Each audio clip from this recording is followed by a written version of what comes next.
इस कहानी की शुरुआत में हम एक छोटे से बच्चे को दिखाया जाता है जिसका अभी अभी जन्म हुआ है। उसे खास सुरक्षा के साथ डॉक्टर एक जगह से दूसरी जगह ले जा रही होती है। दरअसल ये बहुत ही सेंसिटिव है। ये बच्चा बिना इम्यूनिटी के पैदा हुआ है। कोई भी इस बच्चे के पास जाने से पहले अपने आप को पूरी तरह से सैनिटाइज करता है। इस बच्चे का नाम जिमी है। जिमी की मॉम जिमी के लिए बहुत ज्यादा कॉन्शियस होती है, इसीलिए वो किसी को भी अपने घर में नहीं आने देती, क्योंकि अगर किसी भी तरह से जर्म्स उसके पास चले गए तो उसकी तबीयत खराब हो जाएगी। उसे बड़ी से बड़ी बीमारी भी हो सकती है। 4 सालों तक जिमी हॉस्पिटल में ही रहता है और उसे एक बबल के अंदर रखा जाता है।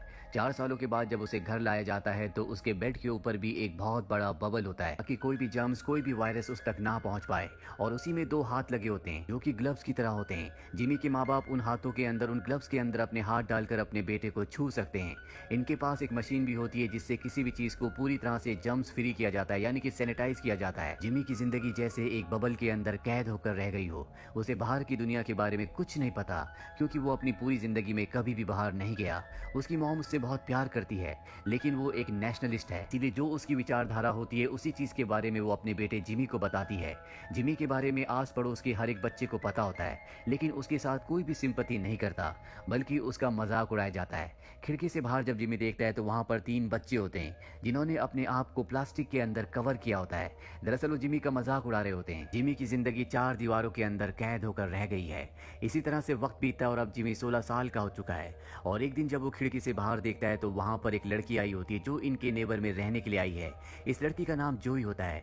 जिमी उसे देखकर अट्रैक्ट हो जाता है, लेकिन उसे प्यार के बारे में कुछ नहीं पता। उसने अपनी जिंदगी में अपनी मॉम के अलावा कभी किसी फीमेल से बात नहीं की, लेकिन जोई के प्रति वो बहुत ज्यादा अट्रैक्टेड होता है। और जब जिमी की मॉम को ये बात पता चलती है तो जिमी को समझाती है कि इस दुनिया में प्यार, अट्रैक्शन कुछ नहीं होता, ये सब बेकार की बातें हैं। पर जिमी जब भी उस लड़की को देखता था तो उसे अच्छा लगता था। इसी तरह से कुछ और साल बीत जाते हैं और जिमी हर रोज उस लड़की को अपनी खिड़की से देखता है। क्लोई को भी पता होता है कि जिमी उसे खिड़की से देखता है, वो उसे पसंद करता है। पर जब भी वो जिमी की तरफ देखती है तो जिमी अपनी नजरें घुमा लेता है। क्लोई को भी पता है कि जिमी उसे पसंद करता है, लेकिन वो उससे कभी बात नहीं कर सकती क्योंकि वो कभी घर से बाहर नहीं आता।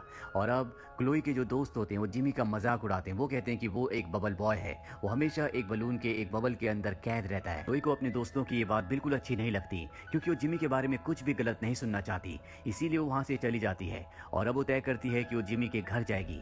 जब वो जिमी के घर जाती है तो उसे अंदर इनवाइट किया जाता है। वो देखती है कि स्टेयर्स में बहुत बड़े बड़े पाइप लगे हुए हैं जिसके अंदर से एयर फ्लो हो रही है। और जब वो ऊपर कमरे में जाती है तो वहां पर जिमी होता है। जिमी उसे देखकर बहुत हैरान होता है। उसने अपनी पूरी जिंदगी में इतनी पास से कभी किसी लड़की को नहीं देखा। और अब वो जिमी से कहती है कि मुझे तुम्हारा गिटार बहुत पसंद है। जिसके बाद जिमी उसे अपना गिटार देता है और उसके बबल के बाहर जो हैंड शेप ग्लव्स होते हैं उनमें अपना हाथ डालकर वो उसे गिटार बजाना सिखाता है। इसके बाद क्लोई हर रोज यहाँ पर आना शुरू कर देती है। इन दोनों की दोस्ती हो जाती है। जिमी की मॉम को ये बिल्कुल पसंद नहीं होता, पर जिमी अब बड़ा हो चुका है इसीलिए वो मना नहीं कर सकती। इनकी दोस्ती जैसे जैसे बढ़ रही होती है, जिमी की जिंदगी में खुशियां आ रही होती है। हैलोवीन के दिन यहाँ पर क्लोई कुछ बच्चों को लाती है। जिमी को पहली बार एहसास होता है कि हैलोवीन की पार्टी क्या होती है। अब ये दोनों एक दूसरे से प्यार करने लगे हैं। ये एक दूसरे के बिना नहीं रह सकते। एक रात को क्लोई ड्रिंक कर लेती है और जिमी से कहती है कि मैं बबल के अंदर आना चाहती हूँ, मैं तुमसे दूर नहीं रह सकती। जिमी उसे अंदर नहीं आने देता, जिस बात से उसे बहुत बुरा लगता है और वहां से चली जाती है। साथ ही उसे ये भी समझ में आ जाता है कि जिमी की और उसकी जिंदगी अलग है, ये दोनों कभी एक नहीं हो सकते। इसीलिए वो एक लड़के से एंगेजमेंट कर लेती है। वो जिमी के पास जाती है और उसे अपनी एंगेजमेंट रिंग दिखाती है। हालांकि जिमी को बहुत दुख होता है, लेकिन वो अपना दुख अपने चेहरे पर नहीं आने देता।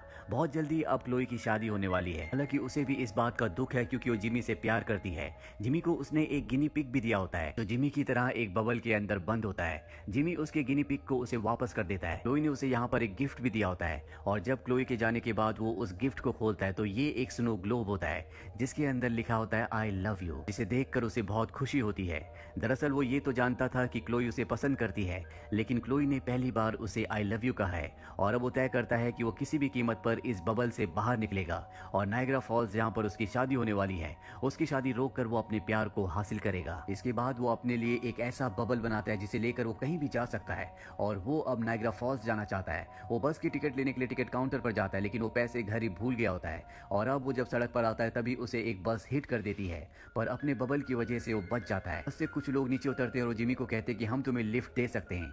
यहाँ पर जिमी को पता चलता है कि ये सब के सब कुछ धार्मिक लोग हैं जो किसी धार्मिक स्थल पर जा रहे हैं, लेकिन जिमी को धर्म के बारे में, ईश्वर के बारे में कुछ नहीं पता होता, क्योंकि उसकी मॉम ने उसे इस बारे में कभी कुछ नहीं बताया।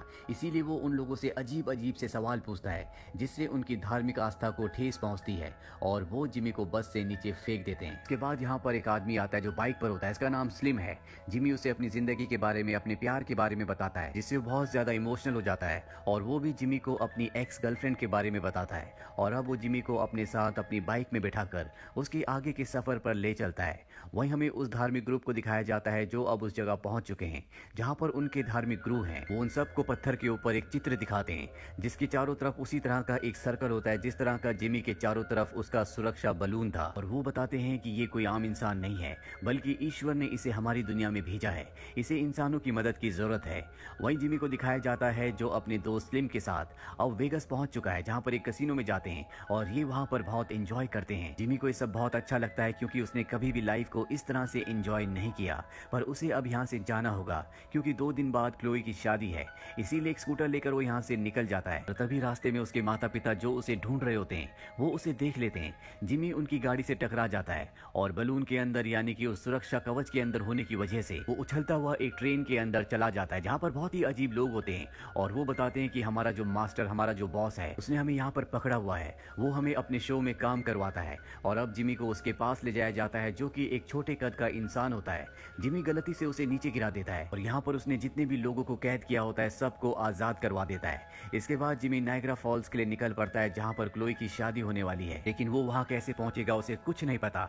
वो एक रेस्टोरेंट के अंदर जाता है जहाँ पर एक इंडियन आदमी बैठा होता है और उसके पहनाव की वजह से सब उसे परेशान कर रहे होते हैं। जिमी भी वहाँ पर जाता है और वो बताता है कि मैं इस बबल के अंदर इसलिए हूँ क्योंकि मेरे अंदर इम्यूनिटी नहीं है। ये सुनकर सबके सब डर जाते हैं, सबको लगता है कि ये बीमार है और बबल के अंदर कोई ना कोई वायरस है। अगर बबल फट गया तो ये सब के सब वायरस से इन्फेक्टेड हो जाएंगे। चारों तरफ भगदड़ मच जाती है जिस वजह से यहाँ पर आग भी लग जाती है। जिमी अंदर फंस जाता है लेकिन तभी वो इंडियन आदमी उसे बचाकर बाहर ले आता है। इसका नाम पुष्पॉप होता है और इसके पास एक ट्रक भी होता है। ये उस ट्रक में जिमी को बैठाकर नायग्रा फॉल्स के लिए निकल पड़ता है, लेकिन एक बार फिर से जिमी की किस्मत उसका साथ नहीं देती। पुष्पक का जो ट्रक होता है वो एक गाय से टकरा जाता है जिससे उसकी मृत्यु हो जाती है। इससे पुष्पक को बहुत दुख होता है क्योंकि गाय उसके लिए पूजनीय है, पर जब ये बात वो पुष्पक को बताता है तो उसे उसकी बातें समझ नहीं आती, वो उसकी बातों पर यकीन नहीं करता। इस बात से पुष्पक को गुस्सा आता है और वो उसे इस जगह से जाने के लिए कहता है। अब जिमी को किसी भी तरह से नायग्रा फॉल्स पहुंचना है। वो पैदल चलते हुए एक टाउन तक पहुंच जाता है। वहीं दूसरी तरफ हमें स्लिम को दिखाया जाता है जो अपने बहुत सारे बाइकर्स के साथ पुष्पक तक पहुंच जाता है। उसे पता चलता है कि यहाँ से जिमी अकेला ही पैदल निकल गया है। ये सब के सब पुष्पक का ट्रक लेकर यहाँ से निकल जाते हैं। वहीं जिमी को दिखाया जाता है जो टाउन में एक क्लब के अंदर जाता है जहाँ पर 2 लड़कियां आपस में रेसलिंग करने की तैयारी कर रही होती हैं और जब वो जिमी को बबल के अंदर देखते हैं तो वो उसके बबल को तोड़ने की कोशिश करते हैं। जिमी किसी तरह से यहाँ से निकल जाता है, पर इससे पहले कि वो इस टाउन को छोड़ता यहाँ पर वही धार्मिक ग्रुप आ जाता है जिनके गुरु ने इन सब को बताया था कि वो आदमी जिसके चारों तरफ सर्कल है वो ईश्वर का बंदा है और इंसानों को उसकी मदद करनी है। अब वो जिमी को अपने साथ ले जा रहे होते हैं और तभी स्लिम भी अपने साथियों के साथ यहाँ पर पहुंच जाता है। इन सब के बीच में लड़ाई झगड़ा होना शुरू हो जाता है और इस मौके का फायदा उठाकर जिमी इस झगड़े से बाहर निकल जाता है। यहाँ उसे एक बूढ़े आदमी मिलते हैं जिनके पास गाड़ी है, वो उनसे लिफ्ट मांगता है। अब रात को जिमी सो जाता है और जब सुबह उसकी आंखें खुलती है तो वो देखता है कि वो बूढ़े आदमी अब इस दुनिया में नहीं रहे और तभी उसकी गाड़ी टकरा जाती है, जिसके बाद वो स्टोर में जाकर गिरता है जहाँ पर उसे फोन दिखता है। यहाँ से वो क्लोई को फोन करता है लेकिन फोन उसका फियांसे उठाता है। उसे पता चल जाता है कि जिमी यहाँ पर उसकी फियांसे के लिए यानी कि क्लोई के लिए आ रहा है। वो उसे बहुत उल्टा सीधा कहता है, साथ ही ये भी कहता है कि क्लोई को तुम मुझसे नहीं छीन सकते, 1 घंटे में हमारी शादी होने वाली है। और अब जिमी पूरी तरह से हताश हो जाता है। वो अपने मॉम डैड को कॉल करता है, उसके मॉम डैड उसे यहाँ पर लेने आ जाते हैं। जिमी बहुत ज्यादा उदास होता है। उसके माँ बाप उसे अपनी गाड़ी में बिठाते हैं और जब उसकी मॉम कुछ देर के लिए बाहर जाती है तो उसके डैड उसे बताते हैं कि जब तक तुम्हारा काम पूरा ना हो जाए तुम्हें हार नहीं माननी चाहिए। अपने पिता की बातों से बहुत ज्यादा मोटिवेटेड हो जाता है और एक बार फिर से वो क्लोई से मिलने के लिए यहाँ से निकल पड़ता है। पर अब जिमी के पीछे उसकी मॉम, साथ ही स्लिम का ग्रुप और वो धार्मिक ग्रुप भी होता है जो सब के सब जिमी तक पहुंचना चाहते हैं। जिमी को पकड़ने के चक्कर में जिमी की जो मॉम होती है वो स्लिम के ट्रक के सामने आ जाती है। स्लिम उन्हें देखकर हैरान हो जाता है क्योंकि ये वही लड़की है जिससे कभी वो प्यार किया करता था, जिसके बारे में उसने जिमी को बताया था। ये सब के सब एरोप्लेन के रनवे पर होते हैं। तो तभी यहाँ पर एक प्राइवेट प्लेन आता है जिसे एक बूढ़ा आदमी चला रहा होता है और ये बूढ़ा आदमी उसी बूढ़े आदमी का जुड़वा भाई है जिसने जिमी को अपनी गाड़ी में लिफ्ट दी थी और बाद में उसकी मृत्यु हो गई थी। ये आदमी उसे नायग्रा फॉल्स ले जाता है। जिमी उस चर्च की तरफ भागता है जहाँ पर क्लोई शादी करने वाली होती है और इस इससे पहले कि शादी के सारे रीति रिवाज पूरे होते वहाँ पर जिमी पहुंच जाता है। वो क्लोई को आवाज लगाता है। क्लोई से देखकर बहुत खुश होती है, वो भी उसके पास आ जाती है और अब जिमी किसी भी कीमत पर क्लोई को अपनाना चाहता है। वो कहता है कि मैं तुमसे बहुत प्यार करता हूँ और इसके बाद वो अपने बबल को फाड़ कर बाहर आ जाता है। इसके अगले पल ही वो बेहोश हो जाता है। ये देखकर सब डर जाते हैं। जिमी की मॉम डैड भी यहाँ पर पहुंच जाते हैं। जिमी की ऐसी हालत देखकर जिमी की मॉम की आंखों में आंसू आ जाते हैं और तब जिमी के डैड कहते हैं कि अब सबको सच्चाई बताने का वक्त आ गया है। इसके बाद बताया जाता है कि जिमी को कभी भी कोई बीमारी नहीं थी। उसका इम्यून पावर दूसरों की तरह स्ट्रांग है। जिमी की मॉम ने दुनिया की बुराइयों से बचाने के लिए उससे झूठ कहा था, उसे जिंदगी भर बबल के अंदर रखा। हालांकि वो अपने बेटे से बहुत प्यार भी करती है और अब जिमी भी होश में आ जाता है, जिसके बाद वो अपनी मॉम को माफ कर देता है। कुछ दिनों के बाद जिमी की और क्लोई की शादी हो जाती है और इनकी शादी में वो हर कोई इंसान आता है जो जिमी को उसके सफर पर मिला था। साथ ही स्लिम जो किसी जमाने में जिमी की मॉम से प्यार किया करता था, अब वो जिमी की मॉम के साथ जिमी के डैड का भी दोस्त बन चुका है। इसी के साथ ये कहानी यहीं पर खत्म हो जाती है। ये फिल्म ईयर 2001 में रिलीज हुई थी। IMDb पर इसकी रेटिंग है 5.6। उम्मीद करते हैं कि ये कहानी आपको पसंद